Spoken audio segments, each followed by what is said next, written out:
ਕਮੀਜ਼ ਲਾਈ सोने ਦੇ अंदर गया है, बनैन पाई सी अंदर गया है, कोई 15 तो 20 मिनट ला आया। जनाजे को कंधा दे रहा था, उसी कंधे के ऊपर उसने उस बेटी को, उस बच्ची को, हमारी बच्ची को कंधे पे रखा। महल्ले च कोई निकल आंदा मैं माफ़ी नहीं सी देनी है, अज मेरे घर दा वो निकल आया तो मैं तो भी नहीं माफ़ी देवागा। की बात यह है कि उसने जिंदा बच्ची को पुल के ऊपर से नीचे फेंक दिया। घर वाले ने जिस दिन वाकिया करके उसने उस दिन अपनी घर वाले आन के दसता सी कि जो कीमती तरीन चीज़ है ना, मैंने उसको ख़त्म करना। गलती कर भी लई सी, आन के उस दिन ही दस छड्डदा। मैं अपनी बच्ची का चेहरा ही वेखदा, मेरी बच्ची का मेरे चेहरा नहीं वेखना नसीब होया। लई 2 जगह ते मोटरसाइकिल ते बैठा वां, उत्थे जा के ना देखदे विच मैं जिंदा ही सुट छड्डिया। यावे कंजरा तू की घर बैठा था, अपनी सकी भतीजी मारती है। इस वक्त उसी जाए वकूआ पर मैं मौजूद हूँ जहाँ आज से तकरीबन 5 रोज़ पहले नन्ही 3 साला ज़ैनब, जिसे एक नामालूम शख्स उठा के लेके गया और एक नाला डेक में उसकी लाश मिलती है। वो बदबख्त इंसान कोई और नहीं बल्कि मैंने पिछले इंटरव्यू में आपको ये बताया था कि इस मासूम बच्ची का कातिल यहीं से निकलेगा और हमारी उस वक़्त की जो रिकॉर्डिंग है वो मौजूद है जब वो कातिल हमें ये इंटरव्यू रिकॉर्ड करते हुए सुन रहा था। जब आप इस कातिल के बारे में सुनेंगे तो यकीन करें कि आप अपने बच्चों को ताया, चचा, मामू और खालू जैसे पाक रिश्तों से भी दूर रखना शुरू हो जाएंगे, क्योंकि आपके बच्चों के जो कातिल हैं वो कोई और नहीं बल्कि आपके अपने घर से ही निकलते हैं। ज़ैनब का भी कातिल कोई और नहीं बल्कि उसका सगा ताया था, और वो ताया जिसकी अपनी 5 बेटियां थी। जब उसको गिरफ़्तार किया गया और उसने ज़ैनब को कत्ल करने की जो कहानी सुनाई वो यकीनन हैरान कुन थी कि कौन ऐसा बदबख्त इंसान जिसकी अपनी 5 बेटियां हों और वो एक 3 साला मासूम बेटी को अपने कंधे के साथ लगाता है और फिर ले जाकर तकरीबन 50 फुट की ऊंचाई से नीचे नाले में फेंक देता है। उसका क्या मकसद था? क्या उसने उस बच्ची के साथ सिर्फ कत्ल करने के इरादे से उसको अगवा किया था या फिर उसका क्या मामला था? जानते हैं बच्ची के वालिद से। ये आपकी बेटी का कातिल जो आपका ही सगा भाई निकला, क्या दुश्मनी थी आपके अपने भाई के साथ और क्यों उसने आपकी बेटी को कत्ल किया? कोई दुश्मनी नहीं सी। एक महीना ना पहले झगड़ा होया सी साडा थोड़ा जिहा, ते झगड़ा भी नहीं सी इन्ना, बेल ते झगड़ा होया सी। पता नहीं उन्हें दिल 'ਚ ही कुफ रखा है। उस तो बाद सुलह भी हो गई है। तो लेकिन ਤੁਹਾਨੂੰ ਅੰਦਾਜ਼ਾ नहीं सी होया भी कि साड़ी बच्ची ਨੂੰ ਅਗਵਾ ਕਰਨ ਵਾਲਾ ਕੋਈ ਬਾਹਰ ਤੋਂ ਸ਼ਖਸ ਨਹੀਂ ਆ ਸਕਦਾ ਵੀ ਸਾਡੇ ਘਰ ਦਾ ਹੀ ਜੀ ਹੋਏਗਾ। यही सोच सोच के मैं रोज़ाना हैरान होंदा सी। बंद गलियां 2 साडियां ते एक ही गली सानूं लगदी सी मेन, उत्थे ही बच्ची घर दरवाजे ते अगे निकली ते गुम हो गई 15-20 मिनटां दे विच ही। ਪਤਾ ਕਿਵੇਂ ਚੱਲਿਆ ਕਿ ਮੇਰੀ ਬੇਟੀ ਦਾ ਕਾਤਲ ਮੇਰਾ ਹੀ ਸਗਾ ਭਾਈ ਹੈਗਾ? पता इंज चलिया उंदे ना शाम के पिंड ना शाम 5 बजे 19 तरीक वाले दिन जिंदे नाल बह के आया है ना, उस बंदे ने राणा परवेज साहब रानू ना रात नूं 1-2 बजे कॉल की है। उस दिन ना फलानी जगह दे ना इनका भाई वड्डा ना मेरे नाल बह के मोटरसाइकिल से वापस आया है। कुछ उन्हें ना मैनू ना तीसरे दिन बच्ची नहीं सी लभी आया, तीसरे दिन मैनू ना नहीं अपनी मशीरा नूं ख्वाब सुनाई है। मैनू ख्वाब आई है चिट्टा बाबा दाड़ी वाला मेरी ख्वाब च आया, तो वह कह रहा तू की लभना पिया? मैं कहा मैं अपनी ना भतीजी नूं लभना पिया वा। तो उन्हें कहा तेरी भतीजी ना किसी नाले नूले विच उत्थे जाके वेख।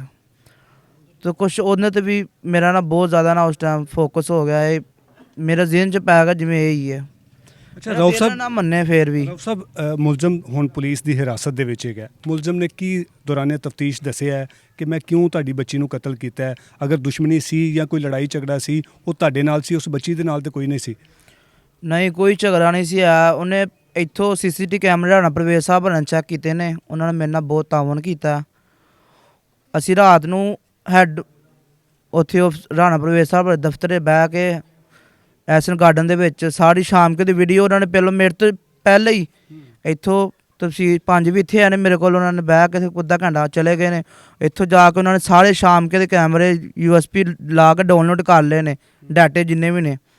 फिर दफ्तर लगे ने 1-2 कैमरे ना सही भी नहीं निकले, डेटा गलत निकलियाँ। फिर वापस आए ने रात 12 बजे, फिर 1-2 कैमरे का डाटा लै गए ने। फिर मैं उत्थे रहे, मैनू कहते इत्थे बवो, तो मैं आ रहा वा। ਫਿਰ ਉਹਨਾਂ ਗੱਡੀ ਕੱਢੀ ਆਏ ਨੇ, ਫਿਰ ਇੱਕ ਦੋ ਕੈਮਰਾ ਉਹਨਾਂ ਨੂੰ ਮਹਿਸੂਸ ਸੀ ਇੱਥੇ ਕੈਮਰੇ ਖੁਫੀਏ ਲੱਗੇ ਨੇ ਕੋਠੀ ਥੱਲੇ, ਉਹਦੇ ਕੋਲ ਉਹਨਾਂ ਕਾਲ ਕੀਤੀ, ਉਹਨਾਂ ਤੱਲਾ ਮਾਰਿਆ, ਉਹਨਾਂ ਦਾ ਡਾਟਾ ਕੱਢਿਆ। ਰਾਤ ਨੂੰ ਮੇਰੇ ਕੋਲ 2 ਵਜੇ ਆਏ ਨੇ, ਫਿਰ ਉਹਨਾਂ ਨੇ ਅਸੀਂ ਕੈਮਰੇ ਦੇ ਅੱਗੇ, ਮੈਂ ਸੀ ਮੇਰੇ ਨਾਲ ਦੋਸਤ ਸੀ 2 ਜਣੇ, ਅਸੀਂ ਕੈਮਰੇ ਦੇ ਅੱਗੇ ਬਹਿ ਕੇ ਨਾ ਉਹਨਾਂ ਨੇ ਸਾਨੂੰ ਕਿਹਾ ਤੁਸੀਂ ਪਛਾਣ ਸਕਦੇ ਹੋ ਵੀਡੀਓ, ਤੇ ਉਹਨਾਂ ਅਸੀਂ ਵੀਡੀਓ ਵੇਖਦੇ ਆ ਵੀਡੀਓ ਦੇ ਵਿੱਚ ਨਾ ਉਹਨੇ ਬੱਚੀ ਨੂੰ ਨਾ ਪੈਦਲ ਹੀ ਲੈ ਕੇ ਜਾ ਰਿਹਾ ਸੀ, ਤੁਹਾਡਾ ਭਾਈ ਜਿਹੜਾ ਹੈਗਾ ਸੀ ਉਹ ਤੁਹਾਡੀ ਬੱਚੀ ਨੂੰ ਪੈਦਲ ਲੈ ਕੇ ਜਾ ਰਿਹਾ ਪੈਦਲ ਲੈ ਚੁੱਕਿਆ ਸੀ ਉਹਨੇ ਤੇ ਪੈਦਲ ਹੀ ਲੈ ਕੇ ਜਾ ਰਿਹਾ ਸੀ। ਅੱਛਾ, ਫਿਰ ਭਰਾ ਤੁਹਾਡੇ ਨੇ ਜਦੋਂ ਤੁਸੀਂ ਉਹਨੂੰ ਫੜਿਆ ਜਾਂ ਉਹਦੇ ਕੋਲੋਂ ਪੁੱਛਿਆ, ਉਹਨੇ ਕੀ ਤੁਹਾਨੂੰ ਦੱਸਿਆ ਕਿ ਮੈਂ ਕਿਉਂ ਕਤਲ ਕੀਤਾ? ਉਹਨਾਂ ਨੂੰ ਪੁੱਛਿਆ ਗਿਆ, ਉਹਨਾਂ ਨੇ ਇੱਥੋਂ ਪ੍ਰਵੇਸ਼ ਸਾਹਿਬ ਬਣਾਉਣੇ ਮੈਨੂੰ ਭੇਜਿਆ, ਜਾ ਪਿੰਡ ਨੂੰ ਲੈ ਕੇ ਆ, ਉਹਨੂੰ ਕਹਿੰਦਾ ਹਾਈ ਸਾਹਿਬ ਦੀ ਗੱਲ ਸੁਣਨੀ ਹੈ, ਤੇ ਉਹਨਾਂ ਨੇ ਡੇਰੇ ਇੱਥੇ ਲੈ ਆਇਆ, ਐਸਨ ਗਾਰਡਨ ਲੈ ਆਇਆ। ਆਰਾਮ ਨਾਲ ਹੀ ਤੁਹਾਡੇ ਨਾਲ ਚਲੇ ਗਏ ਸੀ? ਹਾਂਜੀ, ਮੈਂ ਉਹਨਾਂ ਨੂੰ ਕੁੰਡਾ ਖੜਕਾਇਆ, ਰਾਤ ਦਾ 2:30-3 ਦਾ ਟਾਈਮ ਸੀ, ਤੇ ਬਾਹਰ ਨਿਕਲਿਆ, ਮੈਂ ਕਿਹਾ ਯਾਰ ਪ੍ਰਵੇਸ਼ ਸਾਹਿਬ ਭਰਾ ਨੇ ਬੁਲਾਇਆ ਤੇ ਗੱਲ ਸੁਣਨੀ ਹੈ, ਤੇ ਕਮੀਜ਼ ਲਾਈ ਸੋਨੇ ਦੇ ਅੰਦਰ ਗਿਆ, ਬਨੈਣ ਪਾਈ ਸੀ, ਅੰਦਰ ਗਿਆ ਹੈ, ਕੋਈ 15 ਤੋਂ 20 ਮਿੰਟ ਲਾ ਆਇਆ। ਮਸਲਨ ਉਹ ਇਸ ਤਰੀਕੇ ਨਾਲ ਘਰ ਵਾਲੀ ਨੂੰ ਉਹਨੇ ਜਿਸ ਦਿਨ ਵਾਕਿਆ ਕਰਕੇ ਅਸੀਂ ਉਸੇ ਦਿਨ ਹੀ ਆਪਣੀ ਘਰ ਵਾਲੀ ਨੂੰ ਆਣ ਕੇ ਦੱਸਤਾ ਸੀ, ਉਹਨੇ ਵਾਈਜ਼ ਦਾ ਕਿਹਾ ਵੀ ਬਿਆਨ ਦੇ ਵਿੱਚ ਵੀ। ਉਹਨੇ ਦੱਸਿਆ ਕਿ ਮੈਂ ਜਿਸ ਦਿਨ ਕਤਲ ਕਰਕੇ ਆਇਆ ਮੈਂ ਸ਼ਾਮ ਨੂੰ ਆਪਣੀ ਬੀਵੀ ਨੂੰ ਦੱਸ ਦਿੱਤਾ ਸੀ? ਹਾਂਜੀ, ਆਂਦੇ ਸਾਰ ਮੈਂ ਆਪਣੀ ਬੀਵੀ ਨੂੰ ਦੱਸਤਾ ਸੀ, ਮੇਰੇ ਕੋਲ ਇੱਕ ਬਹੁਤ ਵੱਡਾ ਗੁਨਾਹ ਹੋ ਗਿਆ।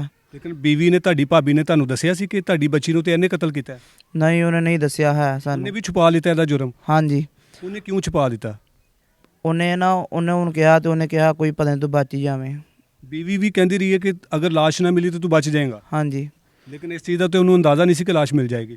ਹਾਂਜੀ, ਉਸ ਤੋਂ ਬਾਅਦ ਨਾ ਉਹਨਾਂ ਨੂੰ ਬੁਲਾਇਆ, ਤੇ ਉਹਨਾਂ 15 ਤੋਂ 20 ਮਿੰਟ ਅੰਦਰ ਲਾ ਆਇਆ ਕਮੀਜ਼ ਪਾਉਣ ਦੇ ਹੀ, ਜਿਵੇਂ ਕਿ ਬੰਦੇ ਨੂੰ ਹੋ ਨਹੀਂ ਜਾਂਦੀ ਆ ਪਤਾ ਨਹੀਂ ਮੈਂ ਵਾਪਸ ਆਣਾ ਤੇ ਨਹੀਂ, ਦੱਸ ਕੇ ਆਇਆ ਇਹਨਾਂ ਨੂੰ। ਉਹਨਾਂ ਨੂੰ ਐਸਨ ਗਾਰਡਨ ਗਏ ਆ, ਉੱਥੇ ਜਾ ਕੇ ਪੁੱਛਿਆ, ਪ੍ਰਵੇਸ਼ ਸਾਹਿਬ ਹਰਾਂ ਨੇ ਪੁੱਛਿਆ ਇਹਨਾਂ ਨੂੰ, ਕੁੜੀ ਆਵੇ ਕੰਜਰਾ ਤੂੰ ਕੀ ਘਰ ਬੈਠਾ, ਤਾਂ ਆਪਣੀ ਸਕੀ ਭਤੀਜੀ ਮਾਰਤੀ ਹੈ। ਉਹਨੇ ਕਿਹਾ ਸਰ ਜੀ 1 ਮਿੰਟ ਤੁਸੀਂ ਚੁੱਪ ਕਰੋ, ਤੁਹਾਨੂੰ ਮੈਂ ਦੱਸਣਾ। ਉਹਨੇ ਉਹਨੇ ਕਿਹਾ ਮੈਂ ਇੰਜਨ ਜੋ ਬਾਹਰ ਇਹ ਆਈ ਹੈ ਨਿਕਲੀ ਕੱਪੜੇ ਪਾ ਕੇ, ਤੇ ਮੈਂ ਇਹਨੂੰ ਕਿਹਾ ਆਹ ਚੀਜ਼ ਲੈਣ ਚੱਲੀਏ, ਮੈਂ ਇਹਨੂੰ ਲੈ ਗਿਆ ਪਿੰਡੋਂ। ਮੇਰਾ ਨਾ ਦਿਲ ਕਦੀ ਕਰਦਾ ਸੀ ਲੈ ਕੇ ਅੱਗੇ, ਕਦੀ ਪਿੱਛੇ, ਕਦੀ ਅੱਗੇ ਪਿੱਛੇ। ਮੈਂ ਜਾਂਦੇ ਉੱਧਰੋਂ ਲਿਫਟ ਲਈ 2 ਜਗ੍ਹਾ 'ਤੇ, ਮੋਟਰਸਾਈਕਲ 'ਤੇ ਬੈਠਾ ਵਾਂ, ਉੱਥੇ ਜਾ ਕੇ ਨਾ ਦੇਖ ਦੇ ਵਿੱਚ ਮੈਂ ਜ਼ਿੰਦਾ ਹੀ ਸੁੱਟ ਛੱਡਿਆ। ਬੱਚੀ ਨੂੰ ਜ਼ਿੰਦਾ ਸੁੱਟ ਦਿੱਤਾ ਸੀ? ਜ਼ਿੰਦਾ ਹੀ ਸੁੱਟ ਛੱਡਿਆ ਜਾ ਕੇ ਮੈਂ। ਬੱਚੀ ਦੇ ਨਾਲ ਕੋਈ ਗਲਤਕਾਰੀ ਤਾਂ ਨਹੀਂ ਕੀਤੀ ਵੀ ਉਹਨੇ ਦੱਸਿਆ ਨਹੀਂ? ਨਹੀਂ ਗਲਤਕਾਰੀ ਵੀ ਉਹਨੇ ਵੀ ਨਹੀਂ, ਉਸ ਤੋਂ ਪਹਿਲੇ ਵੀ ਰਿਪੋਰਟ ਆ ਗਈ ਸੀ, ਉਹਨੇ ਵੀ ਉਹ ਰਿਪੋਰਟ 'ਚ ਵੀ ਉਹ ਬਿਆਨ। ਉਹਨੇ ਕਤਲ ਕੀਤਾ ਔਰ ਜ਼ਿੰਦੇ ਨੂੰ ਉਸ ਲਾਸ਼ ਉਸੇ ਨਾਲੇ 'ਚ ਸੁੱਟ ਦਿੱਤਾ? ਹਾਂਜੀ, ਜ਼ਿੰਦਾ ਹੀ ਜਾ ਕੇ ਨਾਲੇ ਸੁੱਟ ਛੱਡਿਆ। ਤੁਸੀਂ ਪਿਛਲੇ ਇੰਟਰਵਿਊ ਦੇ ਵਿੱਚ ਮੁਤਾਲਬਾ ਕੀਤਾ ਸੀ ਕਿ ਜਿਹੜਾ ਵੀ ਕਾਤਲ ਹੈਗਾ ਸਾਡੇ ਪਿੰਡ ਦਾ ਜਿਹੜਾ ਚੌਕ ਹੈਗਾ ਉਸ ਚੌਕ ਦੇ ਵਿੱਚ ਲਟਕਾਉਣਾ ਚਾਹੀਦਾ ਹੈ। ਅੱਜ ਕਾਤਲ ਤੁਹਾਡੇ ਘਰ ਦਾ ਤੁਹਾਡਾ ਸਗਾ ਭਾਈ ਹੈਗਾ, ਉਹਦੇ ਬਾਰੇ ਦੇ ਵਿੱਚ ਵੀ ਤੁਸੀਂ ਇਹੀ ਬਿਆਨ ਦਵੋਗੇ ਕਿ ਉਹਨੂੰ ਉਸੇ ਚੌਕ ਦੇ ਵਿੱਚ ਲਟਕਾਉਣਾ ਚਾਹੀਦਾ? ਮੈਂ ਉਹਦੇ ਬਾਰੇ 'ਚ ਵੀ ਇਹੋ ਬਿਆਨ ਦੇਵਾਂਗਾ। ਮੈਂ ਬਹੁਤ ਜ਼ਿਆਦਾ ਸੋਚਿਆ, ਬਹੁਤ ਜ਼ਿਆਦਾ, 2 ਦਿਨ ਮੈਂ ਸੋਚਦਾ ਰਿਹਾ, ਮੈਂ ਉਹਦੇ ਬਾਰੇ ਵੀ ਇਹੀ ਬਿਆਨ ਹੈ ਮੇਰਾ, ਉਹਨੂੰ ਸਜ਼ਾ ਦਿੱਤੀ ਜਾਵੇ ਬਸ। ਤੁਹਾਡੇ ਭਾਈ ਦੇ ਕਿੰਨੇ ਬੱਚੇ ਹੈਗੇ? ਕੱਲ ਨੂੰ ਕੋਈ ਕਿਸੇ ਦੀ ਬੱਚੀ ਨਾ ਐਸ ਕਰਨ ਤੋਂ ਪਹਿਲਾਂ 1000 ਦਫਾ ਸੋਚੇ। ਕਿੰਨੇ ਬੱਚੇ ਨੇ ਤੁਹਾਡੇ ਭਾਈ ਦੇ? ਮੇਰੇ ਭਾਈ ਦੇ 5 ਬੇਟੀਆਂ ਨੇ। ਬੇਟਾ ਕੋਈ ਨਹੀਂ ਹੈ? ਬੇਟਾ ਨਹੀਂ ਹੈ। ਅਗਰ ਉਹਦੀ ਜਗ੍ਹਾ ਤੇ ਕੋਈ ਹੋਰ ਨਿਕਲ ਆਂਦਾ, ਮਹੱਲੇ 'ਚ ਕੋਈ ਨਿਕਲ ਆਂਦਾ, ਮੈਂ ਮਾਫੀ ਨਹੀਂ ਸੀ ਦੇਣੀ ਹੈ। ਅੱਜ ਮੇਰੇ ਘਰ ਦਾ ਉਹ ਨਿਕਲ ਆਇਆ ਤੇ ਮੈਂ ਤਾਂ ਵੀ ਨਹੀਂ ਮਾਫੀ ਦੇਵਾਂਗਾ। ਮੇਰੀ ਮਾਸੂਮ ਬੱਚੀ ਨੂੰ ਜ਼ਿੰਦਾ ਸੁੱਟ ਛੱਡਿਆ। ਚਲੋ ਉਹਨੇ ਗਲਤੀ ਕਰ ਵੀ ਲਈ ਸੀ, ਆਣ ਕੇ ਉਸੇ ਦਿਨ ਹੀ ਦੱਸ ਛੱਡਦਾ, ਮੈਂ ਆਪਣੀ ਬੱਚੀ ਦਾ ਚਿਹਰਾ ਹੀ ਵੇਖਦਾ, ਮੇਰੀ ਬੱਚੀ ਦਾ ਮੈਨੂੰ ਚਿਹਰਾ नहीं देखना नसीब होया। बिल्कुल नाज़रीन, आज भी इनका वही मौक़िफ़ है और वही मुतालबा है कि इस ज़ालिम इंसान को, अगर ये मेरा भाई की जगह कोई और महल्लेदार होता तो मैं उसे भी कभी ना माफ़ करता, लेकिन आज ये शख्स दोबारा से आपको ऑन रिकॉर्ड मौक़िफ़ दे रहा है कि मेरी बच्ची के कातिल को उसी तरह उसी चौक में लटकाया जाए जिस तरह मैंने आपको पिछली वीडियो में बयान दिया था। MP साहिबा उनके साहबजादे इस केस में बड़ा इन्होंने इंटरेस्ट लिया और ये समझकर इन्होंने दर्द महसूस किया कि ये बेटी किसी आम शहरी की नहीं है, मेरे किसी वोटर सपोर्टर की नहीं है, बल्कि ये बेटी मेरी है और इस बेटी को हम ज़रूर इंसाफ दिलवाएंगे। सर आपका बड़ा शुक्रिया। आप बताइएगा कि इस मामले में आपने दिन रात मेहनत की और बिल आखिर कामयाब हुए, कातिल इनके अपने घर का निकल आया, क्या अब आगे प्रोसीडिंग होगी? देखिए जी, सबसे पहले तो मैं SHO जो ताहिर थे उनका बड़ा शुक्रगुजार हूँ। उन्होंने यहाँ पे आए, इनको पहले दिन भी बात की कि ये जो सस्पेक्ट है ये यहीं इन्हीं 6 घरों के अंदर से ही मिलना है, तो उसको भी, उनकी भी इस सोच को सराहते हैं और फिर उसी तरह ही चीज़ें खुली भी आगे, वैसे हुआ भी। जो हमारे DSP नवाज सयाल साहब हैं उनका भी शुक्रगुजार हूँ, DPO बिलाल शेख साहब उनका भी शुक्रगुजार हूँ, CCD के जो हेड हैं शेखुपुरा के इफ्तिखार वरियो साहब उनका शुक्रगुजार हैं, और IG पंजाब के साथ साथ जो हमारे CCD के हेड हैं सोहेल ज़फ़र चट्टा साहब उनके शुक्रगुजार हैं, क्योंकि उन्हीं को